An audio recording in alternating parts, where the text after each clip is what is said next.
The Voice Vista Podcast, venture by Pooja Prasoon.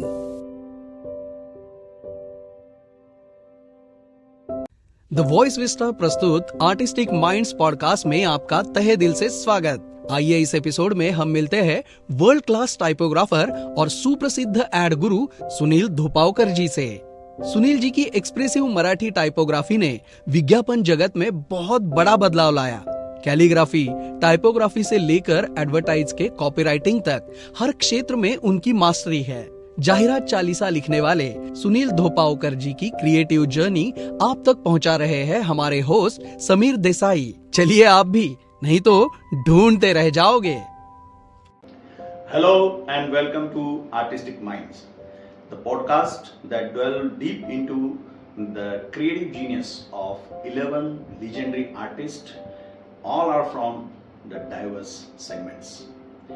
This podcast is brought to you by Voice Vista Podcast Venture, which is conceptualized by the visionary Pooja Prasoon, and it is coordinated by Sunita Chauhan. This show is a celebration of innovation, passion, and mastery of arts. I am your host, Samir Desai. Together, we embark on a journey to explore the minds behind the masterpieces, the inspiration that drive them, and the stories that define their legacy. Get ready to be inspired, interviewed, and enthralled as we uncover the essence of artistic brilliance. Ladies and gentlemen, this is Artistic Minds. On behalf of entire team, I would like to extend my heartiest gratitude to each one of you because you guys are fabulous. You are responding our all podcasts and your feedbacks are really helping us. So keep watching us and keep encouraging us as we are welcoming today a distinct king of calligraphy, you can say. It is my pleasure to feature a true luminary and the liam of typography and calligraphy, none other than Shri Sunilji Dhopawkar. Known as the king of calligraphy and typography by his fans, Sunilji's mastery of design and advertisement has earned him acclaim as the most celebrated celebrity in this industry. With a portfolio boasting creation from renowned brands and a global fan base that cherished his skills, Sunilji's artistic brilliance transcends borders and captivates hearts worldwide. Join us as we unravel the artistic journey of this legend and explore the beauty of significance of typography and design. May I welcome Sunilji Dhopawkar. So please join us. Yes. नमस्कार, नमस्कार, welcome नमस्कार। Sir. Sunil ji, आपकी जो ये एकदम unique जो कला है, कैलीग्राफी, टाइपोग्राफी, इसने आपको किंग का सरताज बनाकर लोगों के दिलों में बसाया है। लेकिन हम ये जानना चाहते हैं सर कि ये जर्नी शुरू कहाँ से हुई? आपको कब लगा, आपके जहन में कब ऐसा आया कि I have to be in this field, मुझे इसमें आगे बढ़ना है? कहाँ से शुरू हुआ? माझं बालपण जे गेलं ते इगतपुरीला नाशिकचा Very जवळ. near. आणि तो काळ असेल साधारण एक सगळं लहानपण तिथेच गेलं. 60 ते 70 या दरम्यानचं, 70-75 पर्यंत. जी तर तिथे खूप पाऊस असायचा जी आणि खेळायला बाहेर जाता यायचं नाही कुठेच. तर आता घरात करायचं काय, तर माझ्या आईने, ती खूप क्रिएटिव्ह होती आणि तिने ही हळूहळू घरात बसून काय द्यायचं, तर ही कविता आली आहे, ही कट कर, ही कापून ठेव, जी ती वाच, त्याचा अर्थ काय हे समजून सांगितलं. जी किंवा मला स्केचबुक्स आणून दिली जी. की हा समजा आता हा माईक आहे, हा जी. माईक हा बघून ड्रॉ कर, अशी सगळी सवय लागली. जी आणि त्याच्यात लेटरिंगची सवय अशी झाली की हम्म. ज्या कविता महाराष्ट्र टाइम्स लोकसत्तामध्ये यायच्या, जी. त्या मी कट करून त्याची एक कंपायलेशन कंपाईल केलं होतं. तर त्याच्यामध्ये काही लेटरिंग असायची हाताने ड्रॉ केलेली, तर ते मला खूप आवडायला लागलं ते, जी आणि ते एक मनामध्ये बसलं होतं.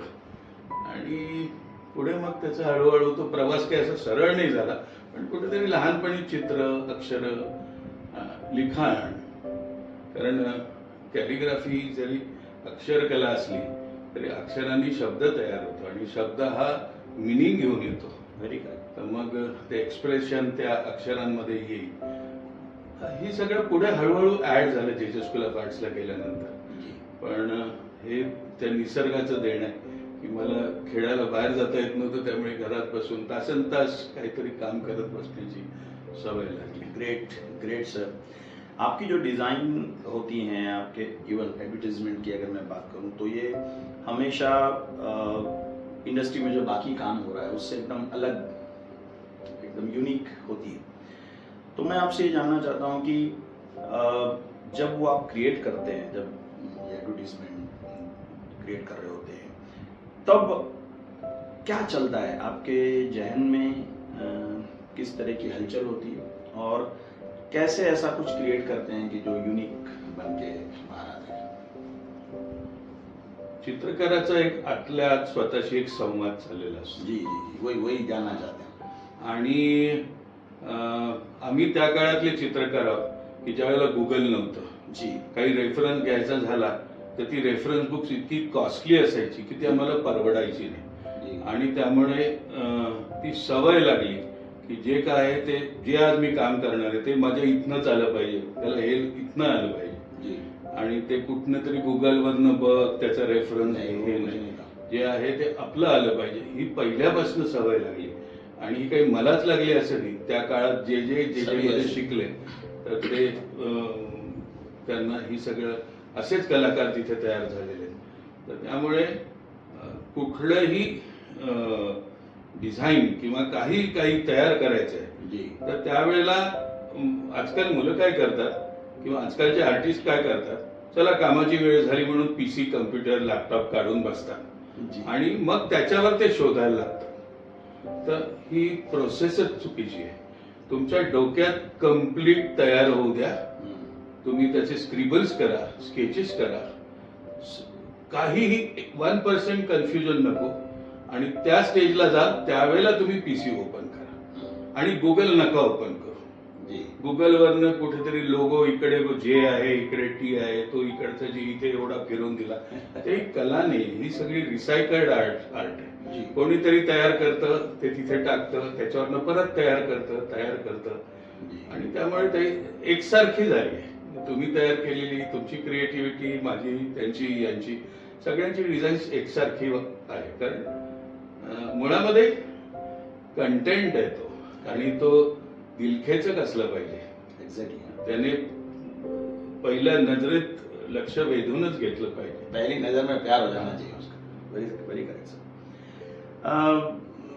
एक एड मेकर की दृष्टि से जब आपको बड़े बड़े ब्रांड्स के साथ काम करने का मौका मिलता है, क्या आप हमको एक ऐसी जर्नी करा सकते हैं, क्रिएटिव प्रोसेस, कि मान लीजिए कि किसी कंपनी ने आपको कोई काम दिया, तो जब वो मिलता है वहाँ से वो कैसे शुरू होता है फ्रॉम द स्क्रैच, कि आप वो फाइनल प्रोडक्ट बना के सामने लाते हैं? हाँ, ऐसा एक प्रोसीजर नहीं है जी कुछ कंपनियों की ब्रीफ अलग रहती है, जी कुछ लोगों का तरीका अलग रहता है. जी. अभी तो मैं फिलहाल किसी का काम करता नहीं. अच्छा. हाँ, मैं मेरा क्रिएशन कर रहा हूँ जी और आज तक सबको पैसा कमा के दिया, जी. अभी मैं कमा रहा हूँ. तो क्या मैं बात. किसी का काम नहीं कर रहा हूँ. जो भी मेरे बिजनेस के लिए है, जी. उतना ही मैं काम करता हूँ. जी लेकिन आता त्याच्यात कसं आहे की जाहिरात कला म्हणजे ही विक्री कला आहे. जी त्याच्यामुळे खूप लोकांमध्ये जाणं गरजेचं आहे. वेगवेगळ्या क्लासमध्ये, मासमध्ये, भाजी बाजारात कोणाचे काय विचार आहेत, पॉलिटिक्सवर काय विचार आहेत, वेगवेगळ्या प्रश्नांवर लोक कसे विचार करतात आणि त्यांची मतं काय आहेत. तर हे सगळं डोक्यामध्ये कायम ठेवायचं. कंझ्युमर बिहेवियर हे कायम डोक्यात ठेवावं लागतं. आणि मी काही श्रीमंत घरात जन्माला आलेलो नाही. मी मिडल क्लास फॅमिलीत जन्माला आलेला चित्रकार आहे. त्यामुळे मला एक कसं अंदाज आहे. आजही मोठं मार्केट जे आहे जी ते मिडल क्लासचंच मार्केट सही आहे. है, बिल्कुल सही है. तर त्यामुळे जी गोष्ट मला सुचते किंवा मला एखादी गोष्ट आवडते ती आम जनतेला आवडते असं माझा अनुभव आहे. Very correct. तर जोपर्यंत मला ते असं वाटत नाही की नाही यार हे नाही जमलंय तोपर्यंत ते त्या साईडला जाणार नाही. दुसरी गोष्ट म्हणजे एक तर तो जो क्लास आहे समजा एखादा जवेरीचं दुकान आहे जी. पण मग तो जवेरी कोणाला केटर करतोय उसका टारगेट ऑडियंस. टारगेट कैसा है तो उनका थिंकिंग जो है उसमें वो सामने रख के जी. और एक थोडासा धक्का तंत्र पण द्यायला मी एक उदाहरण देईन आता मी नाव नाही सांगत क्लायंटचं हम्म. तर त्यांना एक कंगन फेस्टिवल करायचं होतं.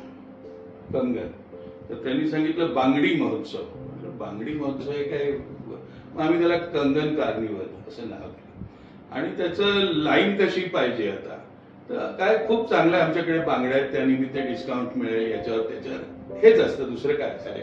पण मी काय केलं मला एकदम असं आठवलं की गर्व से कहो हम हिंदू आहे ही लाईन आठवली आणि मग त्या लाईनने कुठेतरी डोक्यात होती माझ्या आणि मग त्याच्यावरनं असं आलं डोक्यात गर्व से कहो अब गर्व से कहो की हमने चुडिया पहनी है अशी काही लाईन होऊ शकते का मग ती मराठीत करायची कारण नाशिकला सगळं आजही मराठी मोठ्या प्रमाणावर आहे. तर मग आम्ही हे केलं की आता गर्वाने सांगा की मी हातात बांगड्या भरले आणि अशा मुठी वळलेले बायकांचे लुकडे जाडे गोरे सावळे असे वेगवेगळे हात मी शूट केले मुठी वळलेले त्याच्यात मात्र फुल बांगड्या छान एस्थेटिकली अरेंज करून ठेवल्या. मेहनत केली होती त्याच्यावर आणि ते कॅम्पेन माझ्या मुलीने ते काम घेतलं होतं ती सुरुवात होती करिअरची. तर ती म्हणे बाबा त्यांनी माल भरलेला आहे पण त्यांना 8 दिवसात तरी माल दुसरा आणायला जायला पाहिजे इतकं यश पाहिजे या गोष्टीला. तर म्हटलं ठीक आहे आणि ती ऍड आली लोकल न्यूजपेपर्सना आली फुल पेज ऍड होती आणि संध्याकाळीच ते मंडळी एक जण मुंबईला निघून गेला पहिल्याच दिवशी. मग so this is the thing एखादी गोष्ट तुम्ही वेगळ्या पद्धतीने कशी सांगता तेच भीड़ में से कुछ अलग होना चाहिए. आणि परत त्याच्यात परत कसं आहे की हिंदी पिक्चरचा पण एक खूप पगडा आहे आपल्या समाज मनावर तसं ते पण सगळं डोक्यात ठेवणं म्युझिक मध्ये काय करता येईल त्याच्यामध्ये समजा तुम्ही टेलिव्हिजनसाठी काम करताय तर बारीक बारीक गोष्टींचे विचार करणं डिटेलिंग करणं ते एन्जॉय करायचं काम आणि त्याप्रमाणे पुढे जायचं तर यश मिळतं. सर आपने अभी कंज्यूमर बिहेवियर की बात की तो आपने बोला कि बिकॉज द बिगेस्ट जो टारगेट ऑडियंस है इंडिया में वो मिडिल क्लास है और आप उनकी सोच को पकड़ पाते हैं इसलिए आपका काम अच्छा होता है. लेकिन आपने इंटरनेशनली भी काम किया आपने फॉरेन की कंपनियों के लिए भी काम किया है तो उस समय क्या आपकी सोच रहती है और आप ऐसा क्या वहां पर डिफरेंट अप्रोच करते हैं क्रिएटिवली कि जहां से वो कनेक्ट हो सके और वो जो उनका पर्पस है कंपनी का वो मैंने फॉरेन का टाइपोग्राफी में बहुत काम किया जी. और त्याच्यामध्ये काय झालंय की मी स्पेशलायझेशन माझं देवनागरी टायपोग्राफी लिपी में. देवनागरी लिपी आणि ती मला प्रचंड आवडते. जी. देवनागरी लिपीमध्ये असं स्टँडर्डायझेशन नाही येत when you create an lettering की हा इथून इतक्या MM ला संपला पाहिजे कर्व इतकाच आला पाहिजे असं नाहीये. त्यामुळे माझा मत तुमचा मत त्यांचा मत वेगवेगळे येणार असं कुठेतरी स्टँडर्डायझेशन कोणी केलंच नाही. तुम्हाला आश्चर्य वाटेल आपल्या भारतीय लिप्यांमधली लेटरिंग टायपोग्राफी हे भारतात कुठल्याही स्कूल ऑफ आर्ट मध्ये शिकवलंच जात नाही. क्या बात है. हे तिथे काय शिकवलं जातं तर टाइम्स रोमन आणि टाइम्स रोमन हा बाबा आदम के जमाने का फॉन्ट आहे आणि त्याच्यात मी खूप टेक्निकल नाही सांगत आता पण आता त्याच्यामध्ये कसं झालंय की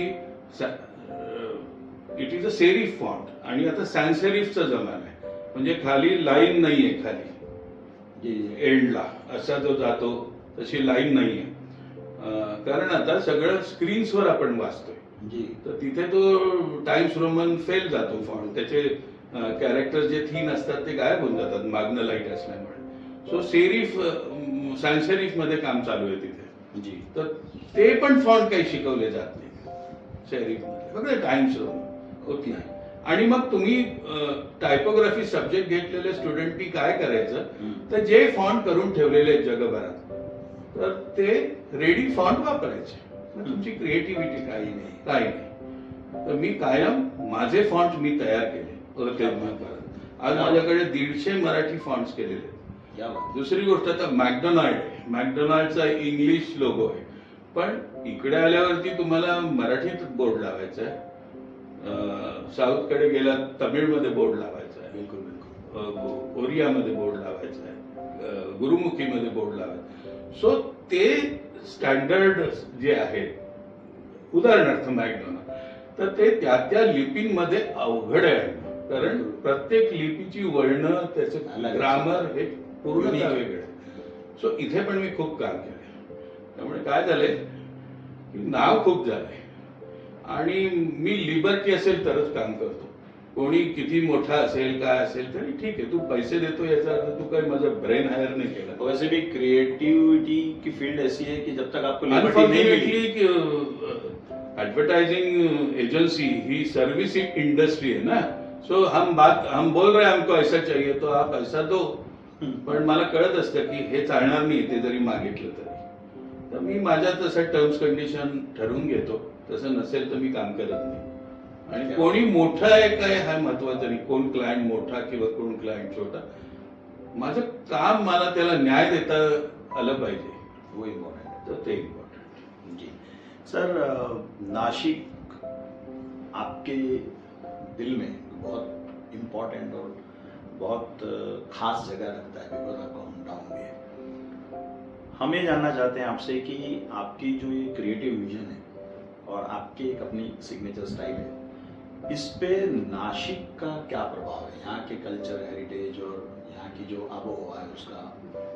नॅचरली ह्याही इथल्याच प्रॉडक्टसाठी जेव्हा जाहिरात करायची त्यावेळेला इथलं कल्चर आणि हे ठीक आहे. मेनली नाशिकची हवा, नाशिकचा पाण्याचा गुण हा क्रिएटिव्हिटीसाठी खूप चांगला आहे. क्या बात है. सुकून आहे हा, आणि त्यामुळे सुकून असल्यामुळे कुठलंही ड्रामॅटायझेशन न करता, अभिनय न करता, क्लायंट आला तर तुम्ही अगदी येस येस मी इतकं केलंय तितकं केलंय हे याची गरज नाहीये. जे जसं आहे तसं आहे. आणि इतकं म्हणजे इथे कुसुमाग्रजांसारखे कवी होऊन गेले, ज्ञानपीठ पुरस्कार विजेते कुसुमाग्रजांच्या एक एक कविता या नाशिकमध्येच लिहिल्या गेलेल्या आहेत. वसंतराव कानेटकरांसाठी सारखे नाटककार होऊन गेले. ही मराठी रंगभूमीचा जो झळहळता सुवर्ण काळ आहे त्याची सगळी निर्मिती नाशिकमध्ये होती. स्वातंत्र्यवीर सावरकरांसारखे मंडळी इथे महान देशभक्त झाले. इव्हन आपल्या चित्रपट सृष्टीचे जनक फाळके हे इथे. सो मला काय नेहमी वाटतं की नाशिकचं हवामान, इथलं पाणी आणि इथली माणसं, आम जनता ही ना खूप क्रिएटिव्हिटीसाठी पोषक आहे. त्यामुळे इथे जे सुचतं ते बऱ्यापैकी ओरिजिनल असतं, बऱ्यापैकी.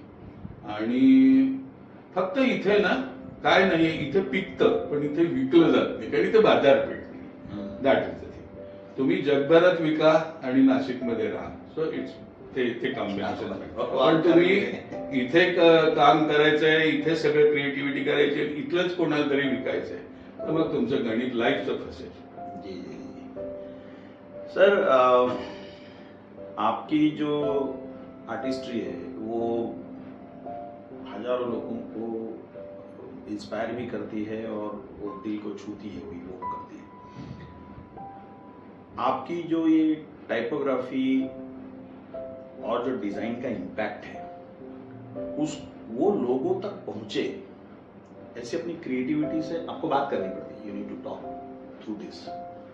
सो क्या गेम है, कैसे होता है वो, कैसे हर एक इंसान को टच कर जाता है, क्या उसके पीछे विशेषता है? खूप कॉम्प्लिकेटेड नाही करायचं एक्सप्रेशन.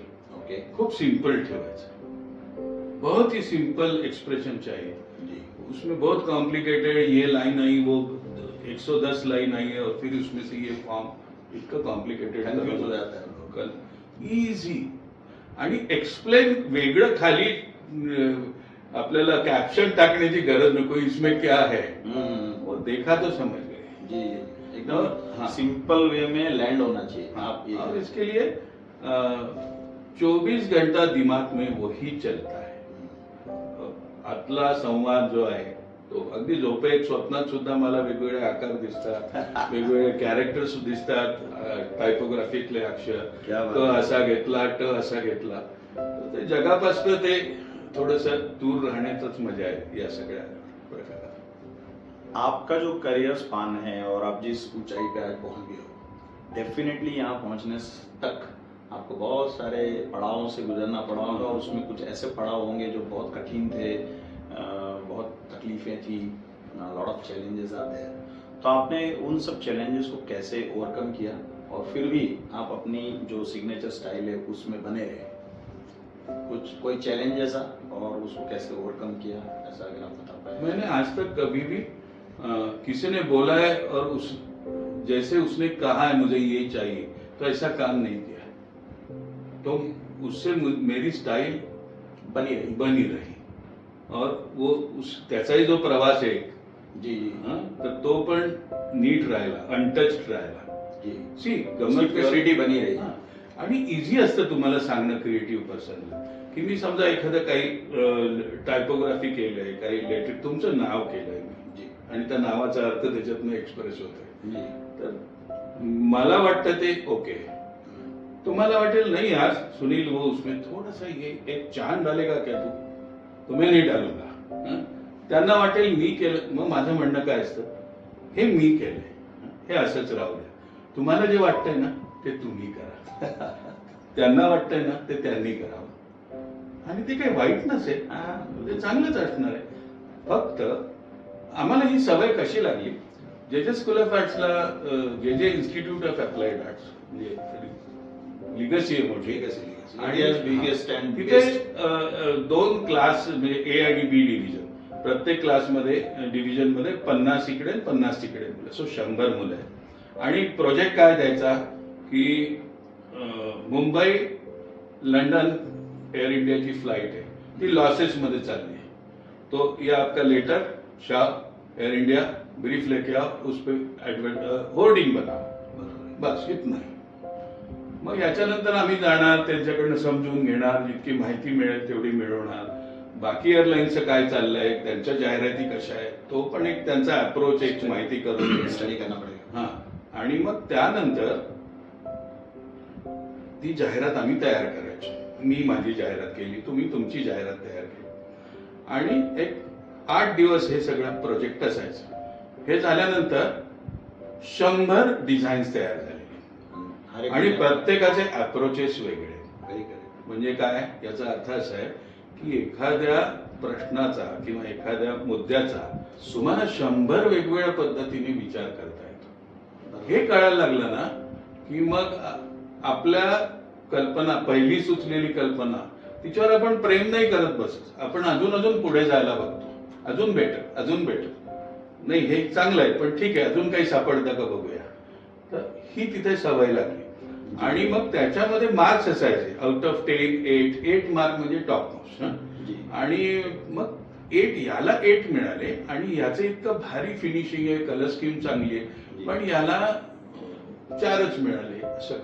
तर मग कन्सेप्ट मधली सुद्धा कुठली चांगली आहे, कुठली हलकी आहे, याची एक अभिरुची किंवा याचं एक शिक्षण तिथे मिळालं की which is good, better, best.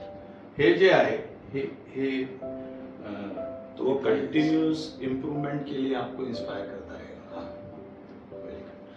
Sir ये जो पूरा करियर स्पान रहा, उसमें कोई ऐसा वाक्य जो आपको हमेशा के लिए याद रह गया हो, या वो एक ऐसी मेमोरेबल मोमेंट किसी के साथ या किसी क्रिएटिविटी की, वो अगर आप हमारे दर्शकों से शेयर करें, और वो मतलब उसमें ऐसी क्या खास बात थी कि वो आज भी आपकी मेमोरी में है?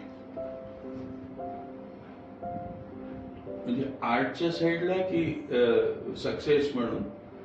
दोनों में से कुछ भी चलेगा सर. सक्सेस वाला भी चलेगा आर्ट का पढ़ना? नाही सी जेव्हा तुम्ही क्रिएटिव्हिटी मध्ये आहात ना, तर हा एक ना खूप आनंदाचा आणि फ्रस्ट्रेशनचा एक प्रवास असतो. दोनों जात हा सो प्रत्येक बरं तुम्हाला जसं जसं यश मिळायला लागतं, तुमचा एक सिनेमा चाललाय तर तुमचा प्रत्येक सिनेमा चालायला पाहिजे, हे अवघड असतं, हे हो नाही शकत.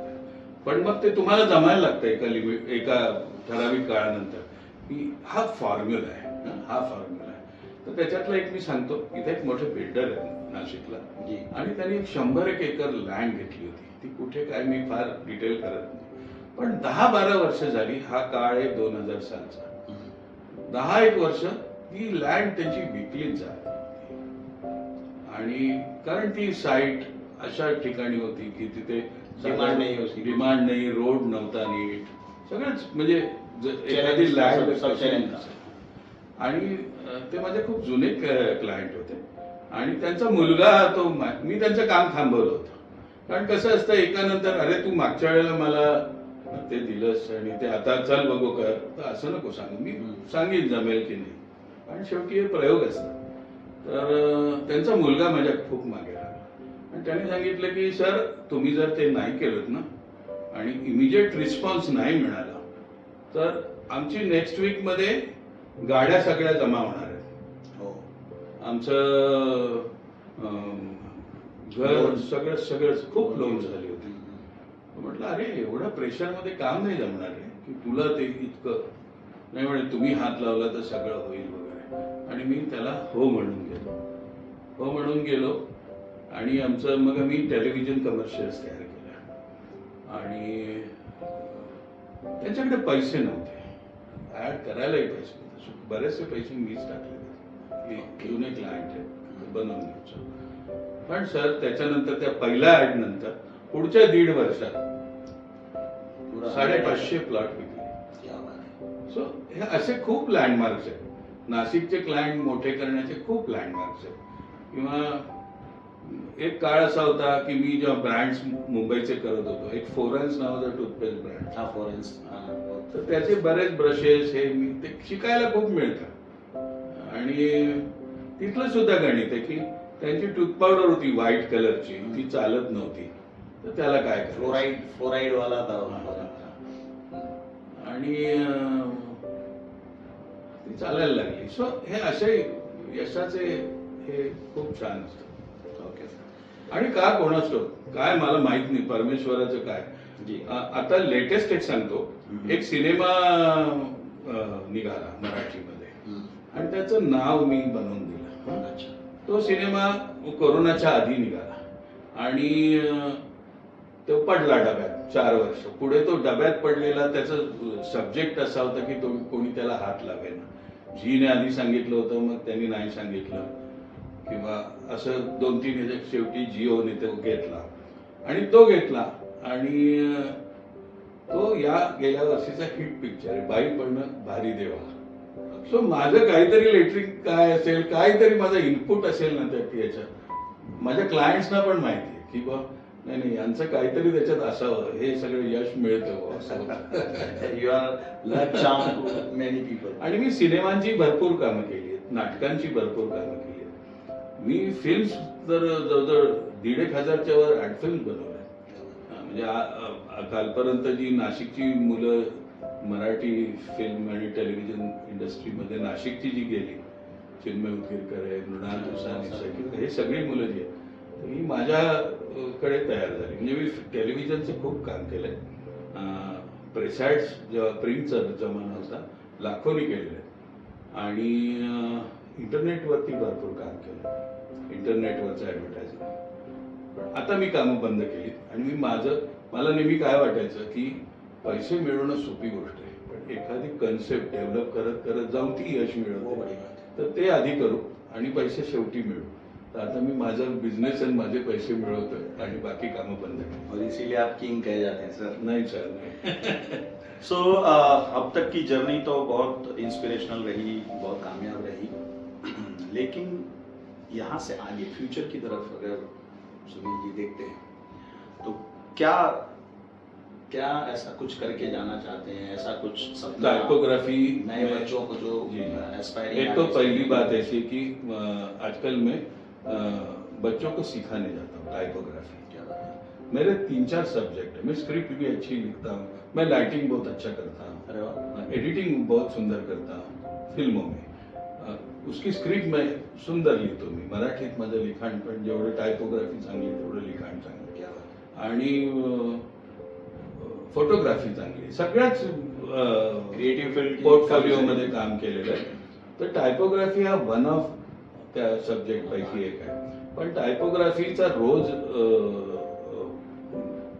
आपला संबंध येतो.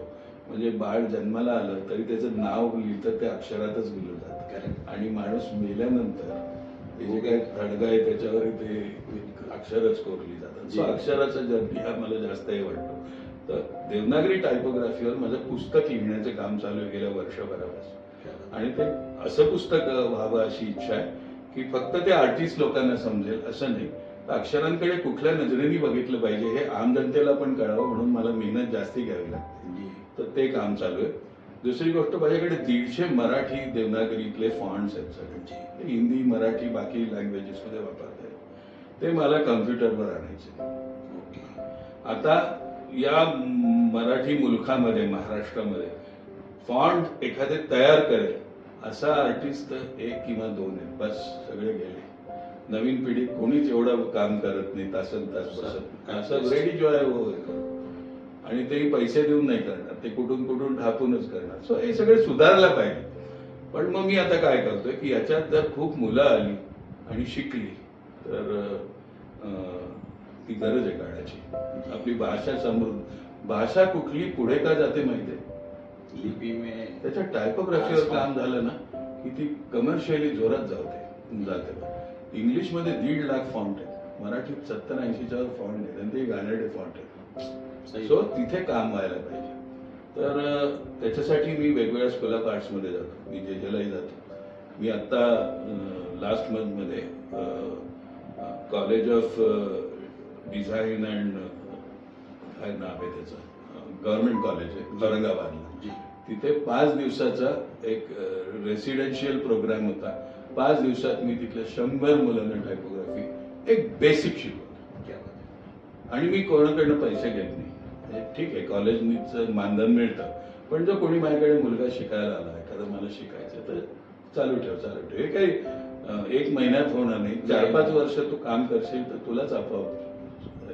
आणि या कलेतलं कसं आहे, तुमची दिवाबत्ती आत लागले, तुमचा दिवा तुमचा लागला पाहिजे. तो लागेपर्यंत आम्ही सपोर्ट करू, आम्ही बेसिक दाखवू.